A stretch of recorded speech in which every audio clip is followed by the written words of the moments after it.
Hello, ladies and gentlemen, and welcome back to the CORSAIR DreamLeague Season 9. I'm Odie Pixel, I'm here with Fogged, and we are halfway or so, or maybe a third of the way through. We'll see if it changes. And for our first series of the day here in the South American region, we have, of course, Luccini versus SG Esports. We just had game one. It was an absolute stomp. SG got a very quick, very convincing victory. We got a side swap. We do. So Luccini over the... They're on Dire. SG, they're on Radiant.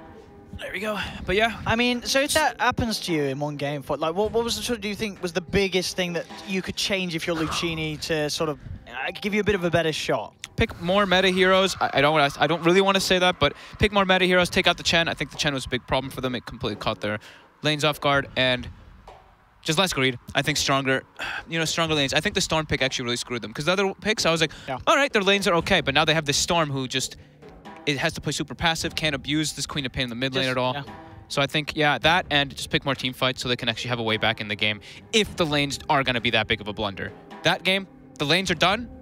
Usually when you see a team lose lanes, you're like, okay, the way for them to come back in the game is because they have team fight, they fight, they can, get gold advantage through that. But this one, they have no way to take fights. They have like no stuns too. So I think draft more stuns, more team fight, and I'm good with that.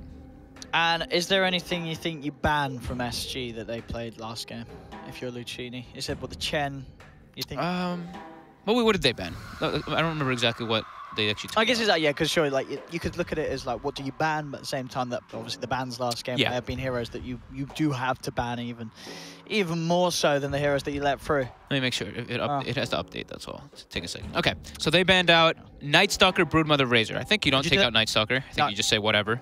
And I think you don't pick Bounty, Bane between your first two. I'd like to see them take one of those, like, Sankings or someone that gives team fight. Oh, the two supports not having team fight's a big problem for me. That does remind me, talking about drafts. Yeah, we got it right. We got it right. So, of course, ladies and gentlemen, if you have not been on the stream, this is our beautiful board that indicates how many correct predictions we have been getting across the qualifiers. Brings me up to 7. Giannis, you're breaking onto your third group of 5. You're on 11. Nice. You should. I'm still giving you the benefit of doubt. You should have 8, but. Why? Because of the... Because we did you chose the opposite of me that one game. I know, but no, I'll stay with that, because as I said, I did switch. So. You did switch. I know. I appreciate you trying to give me a point, but I'm an honest guy.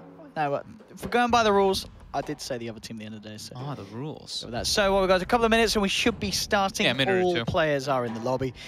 So this game should begin on time. We don't still, of course, have to wait. But hey, maybe the penalties were what caused the stomp. Maybe it could be. Maybe they were under pressure. They did have a draft penalty, of course, Luccini last game. So they don't have that this game. I wasn't crazy about Bane either, though. I don't know. I think the whole opener for me. I think just having stuns, having stuns just makes the game easier to play. If you're already, I think just straight off looking this, SG is a better team, 100%. I think if you're already playing at a disadvantage, you have to pick yourselves easier ways back into the game. Some Witch Doctors, some Disruptors, these team fight heroes that give you better lane presence. Do you try and go for some sort of cheese, like run a Huskar strat, a Drow strat? Anything? I don't know if Drow's actually even good. I've got to say, it's been a long time since we've seen Drow, any sort of Drow. I don't know. When was the last time you saw someone do a Drow strat? I can't tell you. I don't know. No one. No one's done it. Not even TI or anything, right? No. Like, it used to be a thing, didn't it? Like, you used to have the occasional game each tournament. Someone goes all in on the full range, the Drow. People ban it, though, a lot of the time now, too. It's like, if it's not all the time, but if it's like there is 4 range and it's like, this is a Drow game, people have banned it a few times. But for the most part, Drow early, the whole thing about Drow was, you gotta get it early, you have like +6 or 7 damage in laning phase, and everyone just wins their lane, right? Now, you only get +3. Like, you actually get like no damage for the Drow Ranger, and you're a Drow. Oh, that's it. So it's. I think, was it the last game of Season 8?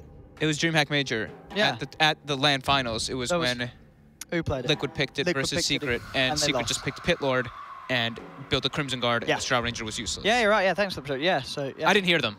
Oh no, yeah, I got the info. Yeah. I did remember that one. Last Season 8, and that would have been the final game. Yeah. It was the final game. It was of the finals. Yep. They went out with a Drow strat, and ever since then. I'd probably even say that I don't think Liquid's probably hasn't touched Drow since that game. No. I don't think they played any of the Drow strats in any tournaments after that. Nope. So if Liquid's not touching it, probably a reason why not many other people are touching it. They seem to know what's good and what's hot at Dota 2. But, ladies and gentlemen, we do have a draft beginning now. Game 2 is kicking off. SG versus Luccini. Here we have it in front of you. you beautiful ladies and gentlemen at home. And we'll Chen see ban. what the change up. So yeah, Chen ban. Good. Yeah, I think as you mentioned, we like that. SG. Chen was very strong. Yeah, she's got the same bans. Just Yeah. take out these strong lane presence heroes, Earth Spirit and the Naga. I think the Earth Spirit is one of Jericho's best heroes as well, so I do like that ban. Luccini, the They tiny, take out so the yeah, tiny too. both heroes that got through last game. I think Both heroes had a very good game. banning Tiny when you're not first pick is always fine because it's always a first pick hero. Yeah, absolutely. SG would. Almost always a first pick, sorry. I know there is situations with Razor and stuff from other teams who are prioritized, but I think when you've seen SG do it once, you know that SG are going to first pick it again if you let them. So. Radiant Get rid of it. Pick. take out Lycan. Lycan. Okay, so these sort of meta hard pushers, good fighters. SG. What do they want to open with this time? Dire team pick. They actually They took take the bounty bounty to themselves. Yeah, so something that Luccini tried to run last game with very little success, as SG's ward game and detection buying was absolutely on point. Yeah, they were on fire with it. And so many times. I mean, it's got to be it's got to be the most times I've seen a bounty get dusted in like a 20-minute game. Every single time was being called out. Luccini, This is already Shaman. better. I like this already better, but yeah, we'll see how it plays out. I'm gonna put bounty in. I always just put bounty mid. He's gonna start mid and offlane, so. Shadow Shaman. Where are you? There you are. And that is on the dire side. Remaining. Yeah. it is Luccini grabbing themselves that shadow, and they'll follow with the clock. So That's Jericho has played that one a lot as well. I do remember. yeah, and I mean, obviously a little easier and stronger to play than the bounty, I would say, and also Forces a ban on Shadow Fiend it now. does. I mean, imagine you have to ban the 10 Shadow Fiend. I seconds mean, you remaining. could. There's no point in not there's- banning it. Yeah, there's no. Yeah, you don't sort of leave it up to the chance of 5 them seconds. taking it, because they will take it if it's there. Darkseer for SG, so a hero that we have seen just fail time and time again. But It did win picking in it- CIS. Oh, you're right. So he did win that one game. It did win that one We game saw, in CIS. so we did see it win one game, but other than that, every other time Darkseer has not performed. But SG picking it, yes, second hero. So I'm moving the bounty to Darkseer's lane now because Okay. they're just Run gonna at them. they're doing dual pressure Yeah. with the Ion Shell. 10 All right. seconds remaining. That's I have not seen a first two Darkseer in a long time either. no, not at all. That second pick is it's very sort of different from SG. So they banned the Razor. I'm still assuming SG is going to ban out the Shadow Fiend. Like we said, I don't think there's a point in leaving it when there's a clockwork on the other team. You just give him free souls. Puck taken out by Luccini. 10 seconds remaining. 5 seconds And I think remaining. if you are Luccini, what else are you worried about? I mean, we saw them obviously ban out a couple of the heroes that we saw last game. Sand King did have a very good time. I guess with the bounty there, actually, unlikely to be Sand King's the other call will be the bounty hunter. But the other heroes are sort of hold in mind that the Brewmaster we saw did have a very good game at the end of it all. Gyro, we saw the flak plus track power the other day. We did just say. It does So have some. yeah, just starting to ban out some of those good bounty hunter pairings. Yeah, absolutely. Works well with Darkseer too, the Darkseer. Yeah. Darkseer vacuum plus call down. And then back to 10 SG. seconds remaining. Should be the Shadow Fiend ban. I'd imagine. Unless they're feeling really confident and they 5 don't seconds care at all remaining. if Luccini get it. But as we've seen a lot of the teams... They don't ban it. Oh, they don't? So I think Luccini take Yeah, SF. you got to take it. Just take the SF. If they're letting you take the SF... I'm just going to grab it. I just don't take think there's it. any point Sure, in not taking it. Maybe there's the sort of the mentality of, oh, hang on, they're letting us have it. They are going to have answers for it. But yeah, SF clock can be a very easy lane win. And I don't know the stats, but I imagine the win rate of these two heroes very high and 5 competitive. seconds remaining. Because most of the time it's just not allowed to get through. There's no way they don't pick it, right? Yeah, I mean, maybe. I mean, surely. Surely. If they don't take it and SG takes it, I'd actually laugh pretty hard. I mean, they're thinking about it. If Yeah, they were going to time. take it, Usually it would be a snap pick, so I'm starting to feel a little bit. Maybe they don't play the SF clock, but They banned it first two last time, SG. no, they SG ran banned both. the Shadow. No, they banned the Shadow banned Fiend in the Shadow. first two. Oh, okay. So they must play it. They're going to pick it. If they don't pick it, I don't know what's up with Luccini again. Come on. If they pick Shadow Fiend after this long, I swear to God, using all that bonus time, like. I mean, Come on, guys. You're gonna pick it. I know it.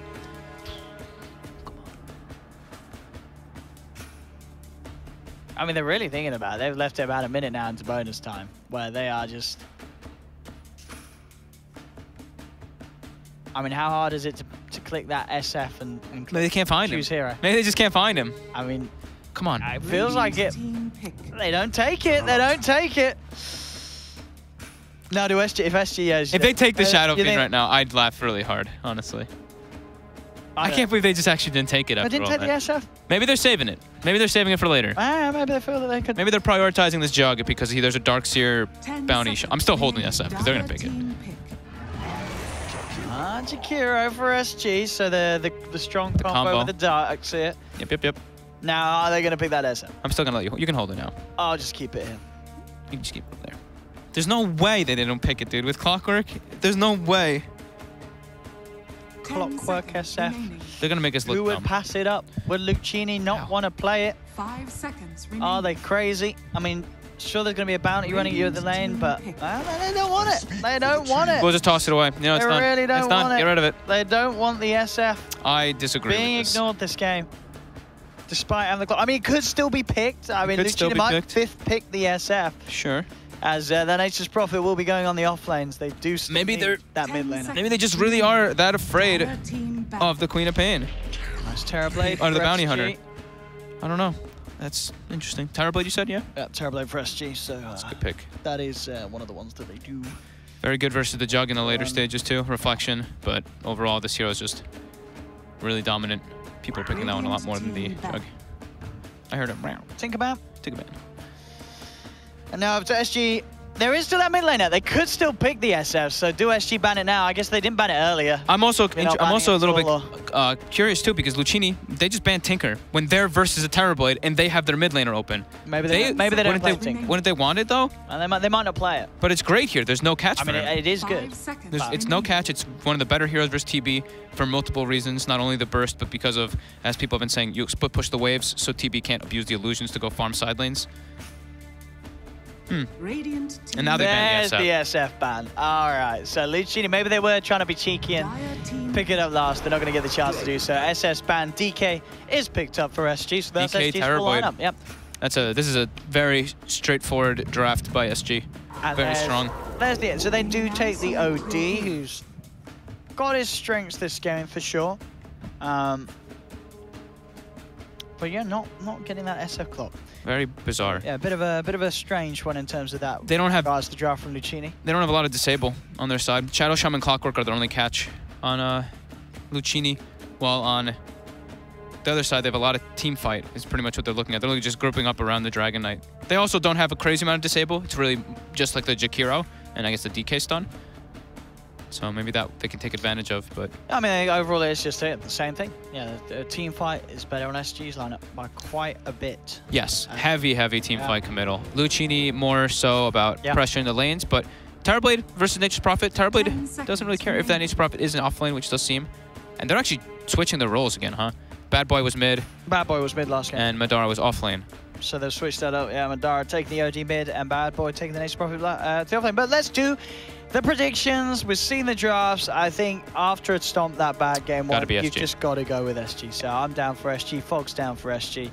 Put us in on that one. We'll see if Luccini can surprise us and can step it up and clean up the act that they showed us in game one, as it was not too hot at all against the power of SG. So SG versus Luccini. What would you say is the best thing for Luccini in regards to this draft compared to what they did in game one? What would you like that they've changed? Or you don't? I don't really see a way for them to take fights again in the mid game. Is the problem. They have to come out ahead again in the lanes. Yeah. Well, let's find out. Let's again, get ourselves into the game, ladies and gentlemen. Again, it's very single target. That's my one thing is like I always look at these lineups and I'm like, okay, this one side's very single target, other one has lots of AoE and team fight. Yeah, and we saw how well the AoE and team fight was used by SG in last game. They've got it again. I guess maybe the one thing is that they can help a lot in their lanes with the Nature's Prophet. He can TP around and he can go for kills and follow around where the Clockwork is. Is any sort of particular lane you think is going to suffer? We talked about this bounty Darkseer pressure. Has anything changed, or is that still going to be pretty potent in whichever lane it goes to? It should be pretty strong, especially for Shadow Shaman, who's very slow. Jericho can get punished a lot. And they can actually, I think that they're going to try to do the same thing they did last time. They're going to force the wave in, try to get like a double wave, right? And then they're going to try to dive with this Ion Shell on 2 heroes. While on the side of Luccini, I guess the Clockwork can run on and just be obnoxious. But again, though, I'm not seeing those kill lanes. I mean, and this is when I play Clockwork, when I've seen other people, and like even Bulba and like some of the top like #1 Clockworks who are like the best at the hero, and Yapstar and stuff, they literally say it's really hard, really weird to play the hero your first 5 minutes if you don't have a lane that you can just go to and kill somebody. And right now, I don't really see them having that go to lane and kill somebody. And in terms of the roles, not only the mid and the off lane swapping, the supports too. The supports have swapped around as well. Yeah. Jericho playing the 5 now. And was it Aliadel on the clock? Yeah. Clock. Well, we'll see what they can make happen of it. The OD versus DK matchup, we've seen this one a lot now. People used to always be like, yeah, OD crushes this matchup. That is not the case, actually. DK does perfectly fine in this one until the OD gets lots of levels, and then by then you're you're 6 on DK and you can make moves around the map. So this is a pretty even matchup, the DK versus OD, once you get Dragon Blood online. Let's see how Mamadaka playing. What sort of help comes in towards mid? It may be for the most part left us that 1-for-1 as the side lanes are where the pressure is going to be from both teams' supports. Oh, look at Theo. Theo Laposa. Clockwork, you're dead. Well, that's the combo we talked about. We thought it would be pretty strong. Maybe they can get a kill in return. They're looking for it. They do have the blade through, but he's not got the movement speed to get close enough for that. So, not getting the kill. And now he's still got the Iron Shell. He can just give the Shadow Shaman the rundown with the invis. It's going to expire in a second. Okay. So Jericho will be able to live. Look how awkward the lane is, though. This Jug went to go meet it, and now he's missing a full wave at his tower. Or near his tower, that is. He's trying to help his teammates, though. But yeah, power of pulling the lane. And actually, looking at mid, DK has not missed a single last hit, and OD only has 2. So this is actually going to be more DK one-sided than the latter. What about the off lane? Off lane, I think this is pretty hard actually for Nature's Prophet. He's going to get gone on right away. She might just die here. Yeah, he's dead. Yeah. So with Nature's Prophet, there was a reason people kind of slowed down on picking is because everyone started realizing heroes that you can deal with the Treants and don't really care. Terrorblade is one of them, and Jakiro is actually one of the others because Jakiro can spam down the spells to kill those Treants. And of course, the TP is the reason is because you have 11 freaking armor, so the Treants don't really hurt you too much. At least just for laning phase, that is. Dire's bottom tower is under attack. Pushing in on this bottom tier 1. Getting that early pressure off the back of this first use of Metamorphosis Costabil. I'm going to have a bit of a go onto this Jakiro. TP coming through as well. Can you get the spell off on him, Jericho? No. Try and actually oh my God, they're bringing more. Yeah. Going to have Aliadel come in as well on the Clockwork. But are not getting any sort of grab. It's a little awkward. But it looks like they want to just leave the Jug in a 1v1, and now they want to just put a tri-lane to pressure. I say well, the Jug against the Darkseer should be fine in that matchup? Yeah, Jug still farm. Yep, you farm perfectly fine in this one, this Jug. You can always spin if you're really under blood pressure, and if not, just Healing Ward up and you're good. Darkseer can't really surge and go kill a Healing Ward or anything. Darkseer should get his farm, though, just fine as well, once he gets some levels. But now there's a Bounty Hunter. This does make it a lot different. This is where Jug starts to get pressured pretty heavily. Let's see how Mr. Man plays.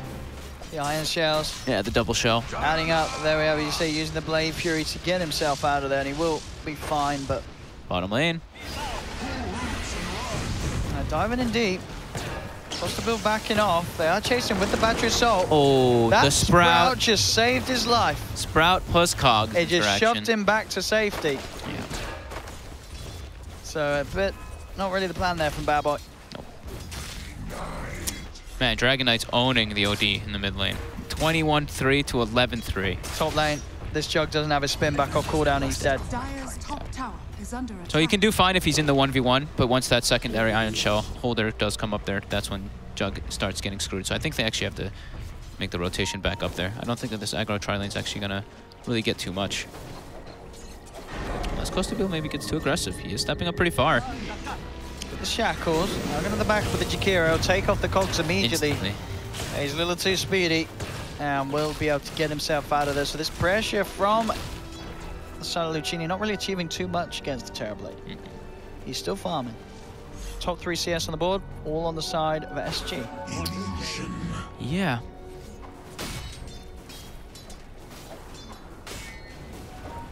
That's the mid lane, as you say, not going great at all for the OD. No, he's dropping very low. It's actually a very defensive Astral he has to use in case so he doesn't get Breathe Fire down. He might still actually die here. Ooh, 20 HP. Oh? Oh my god. Oh, that was a very long auto attack, but still, the DK, long arm of the law. The pre-6 DK just solo killed an OD. Oh, and there's Nature's Prophet dying down bottom as well. Nearly TP'd out, but the damage over the time from the Jakiro too much. Oh, it's not great. Not great. 5-0 already? Oh boy. Oh? The poster? The poster? Okay. His Shrine's back up too, so he's gonna full heal and keep the pressure going. Bottom, again, Nature's Prophet. Gonna be in a world of hurt. Wrap around from Theo, they've got the Reflection Slow as well. No Sprout will save you. TPs do come through. Maybe they can get Theo here. Let's see, can they close the gap? They've got a Dust on Jericho. Can Eliodel get there? No. Not at all. 3K gold lead, less than 6 minutes in. Oh boy. Bottom tower getting pressured with that first catapult wave quite hard. They really want to claim this one. Rotation's coming down though.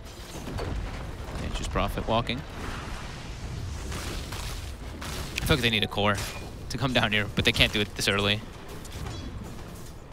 I mean, up top, the Jug still doing all right with farm. Yeah. 31 for 11. I mean, as you said, against the Darkseer, when he's alone, be okay. Yeah, when he's in a 1v1, he's all right. And he's doing okay. Mid lane, the OD catching up a little bit, is now in a bit of trouble because Theo's there with the wraparound. Oh boy! And that is a dead OD. One rotation there for the double damage. Bounty Hunter puts an end to the OD's life. Didn't have a stun or anything on the DK either. Level 7, but just gone for max Breathe Fire build.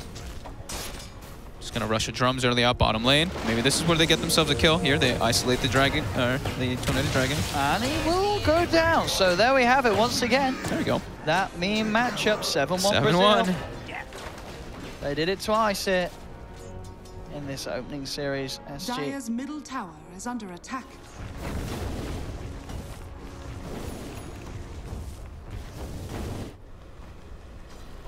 Mid tower is getting slowly trickled down by the Dragon Knight.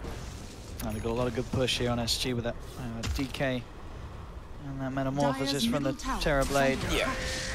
Top lane spin. The poster's gonna surge away. Almost has it relatively close to the Dominator. And TP's coming in. They actually might be able to find the Darkseer here. Yeah, looks like they will. They've got the Omni Slash and the Shackles, and the poster down. Good rotation there from the Shaman, and the Nature's Prophet mid lane though. Madara. Oh no. He is dead for sure. One more touch from Theo Lacour will do it. And the tower is going to drop as well. It's not been a pretty mid lane for this OD. They made the lane swaps, as we said. Different players on the mid each time. Neither of them having fun against Adriano. He's less net worth than the Bounty Hunter. We saw this before. The Storm Spirit was less net worth than the Sand King in the last game too. Full drums on Adriano's DK. Now complete. So. Uh-oh, this Nature's Prophet looks to be in a lot of trouble here. Yeah, they've got the Surge and the Iron Shell rundown. And with a quick shuriken from Theo Lacour, it's going to put him very close to having that level 6. 9 minutes in, and he's pretty much got the track online. And again, he's part of like all their kills. 3-0 and 5, 9 kills in the game. Again, Theo showing that he is a great force support. It tends to be. When you have these two teams that are at different level, the 4 is where the big difference is. You know, if you've got a good 4 at this stage, this sort of tier of the game, you're going to be able to dominate early on. Yeah, it's all about knowing where to be.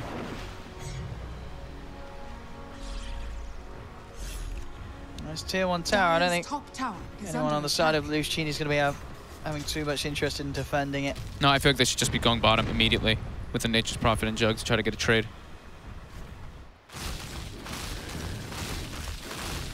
Foster built. Moving through the jungle as soon as they're off the map. Doesn't want to be caught out by Luccini. Top tower is under attack. They're not even going to go for this, be able to get this tower push. Tracks are going to start coming out. Theo Radiant structures are fortified. gets the creep aggro as well. Yeah, Now it's looking awkward. Oh my god. Nature's Prophet TP's on the front of this one, but he's getting bursted down though. He'll go down. They've got the track on multiple heroes. The shackle's being attempted for by Jericho. Costa gets the thunder the up. ult. They do. Is under attack. Yeah, living down the Slither out. It looked like that Terrorblade was gone for good. But as you say, Sunder coming out. And Couple now of track kills and the ward's cleaned up as well. Yeah, and they don't get. They actually got like 0 damage on the tower. They only got like 250, and top tower is gonna go down. Track kills like you mentioned. And they lost tier 1 up top. Yeah, this is. Oh no! This is looking like an exact repeat of the last game, to be honest. It's looking like a repeat of the last game, but even faster. Even faster. Even faster. They've actually got heroes to siege and just take all the buildings this time around with DK Towerblade. Well, last time they didn't really have that. They just brute forced it with the brew. I'll take that as tribute. 11 for 2. Bargain hunting. Tracks out. And impossible for Luccini to move around and catch them off guard with the way that Theo LaCour's keeping tabs on the movement of the entire side as he sweeps up and down the map on his bounty hunter. And Jug's kind of forced to go for this build, the Battle Fury, because I think he just needs to be super farmed in this game for them to actually have a chance, but the rest, his cores are absolutely broke. 2,200 net worth, Nature's Prophet, 3k OD. The Bounty Hunter has more than both of them by a fair margin. Dara. He's being watched. He's being hunted. They're always ready for There's the rotations. chain stun. Track out as well. More money. This is a big difference that I realized between like teams that are, I guess you could call like tier 1, tier 2 versus the lower tier teams is how quick they are with their movements. Is that one, they did no hesitation. They ran directly up. I mean, down bottom, the Omni Slash does come out. Is it going to be enough damage to finish off the Chikira? It's not, and now the Jug's in trouble. Trying for the TPs out, vacuum. It's not going to be off the markers at the moment as the Jug still runs out. They've already dropped the Shaman. Get the healing ward. Go Liposa. He wants it. He got it. So that is going to be a long, shameful walk back to base for the Jug. And top tower being pressured by that DK form. And they're going for the dive again. Level 9 only on the OD. And a back out though. Dara. Hook shot. Got back up. They should be able to get Theo here. They've got him in the cogs, and Theo LaCour will get popped. So there we have it. Something for Luccini. They got to get back on the board through kills. Can't just play the farm game. No, they can't. Not at all with the way this is going. This is continuing to get more and more severe for Luccini overall. They do need something from the Jug. And as you say, with the item of the farm that is the only way back into it, they need a lot of time. And last game, 20-minute victory for SG. Time was not there for Luccini. This game may just be the same story. It does appear to be like that, yeah. Nature's Prophet, 0 and 5, 2.8k net worth. He's not really finding a way back in this game at all. The reason you picked this hero is pretty much like lane dominance and lane pressure. And that did not happen by any means.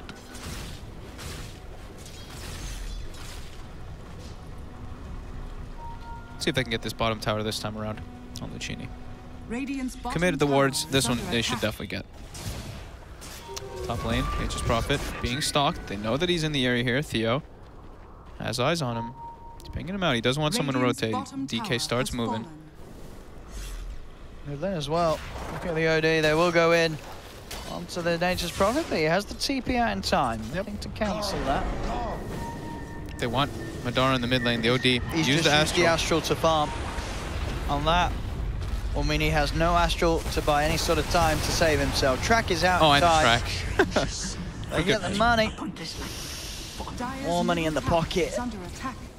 Oh, 14 for 3. SG just looking super hot. And Luccini looking super not. Yep. Dire's structures are fortified. Luccini's all over the place. Adriano, or SG actually look like they have a game plan. It looks like they know exactly what they want to do. I look at Luccini's lineup. It's even the draft is all over the place. Very single target oriented. And they're hunting, and they found him. Tracks out. More money in the bank. Clockwork down. Constant 4-man tracks. Costabille's kind of just been quietly playing in the bottom lane as the Terrorblade. He doesn't really need to join his team. His team's just kind of winning it for him. He just needs to play Terrorblade and farm and Uh-oh, mid. Jug just TPs into stuns. They get the instant stun and the lockdowns there. There's no chance for even a Blade Fury to come out from that Jug, TPing into his own death. What? And now the push comes through. The mid tier 3 to fall as SG move in. That TP was, I mean, he's versus Jakiro. He's not spin TPing. Like you're getting an ice path and just died. Okay, they actually just lose a Rax, 14 minutes. This is faster than the last game on. It is faster than the last game. Dire's middle barracks is falling. Very much faster as this is. Middle barracks are under attack. Well, they're going to try. They hook shot in onto the Terrorblade. The ult's down for Jakiro. Tesla Terrorblade is going to be fine. They've got to be so careful. They're so low. They'll lose the clock. They're not done. Odie comes in, but immediately in a whole world of trouble. Jericho also being forced back here by the right clicks of Costa Bill. They'll get both of the kills. 3 down. They have to call GG. I mean, it's completely out of hand. 18k advantage. 15 minutes in. Their OD and their Nature's Prophet had literally just died non-stop. And there's the GG. Yeah, GG's cool. Comes through, so SG looking very, very good. Making it look easy. Mess with these guys. Yeah, the most convincing 2-0 that we've seen so far here at DreamLeague in quite a while. SG 2-0. Luccini, they will have a second chance down in the lower bracket, but they are going to have to sort a lot of things out as they just weren't playing on the same level as SG. No. SG. And I also... Very good. I'll put the predictions on. We got it both right. I'm concerned for Luccini, though, even going further, because from what I've seen, Pain and SG are the 2 top teams that people have been kind of telling me as well. I've got a couple tweets and whatnot saying that these 2 teams are the better ones in this qualifier.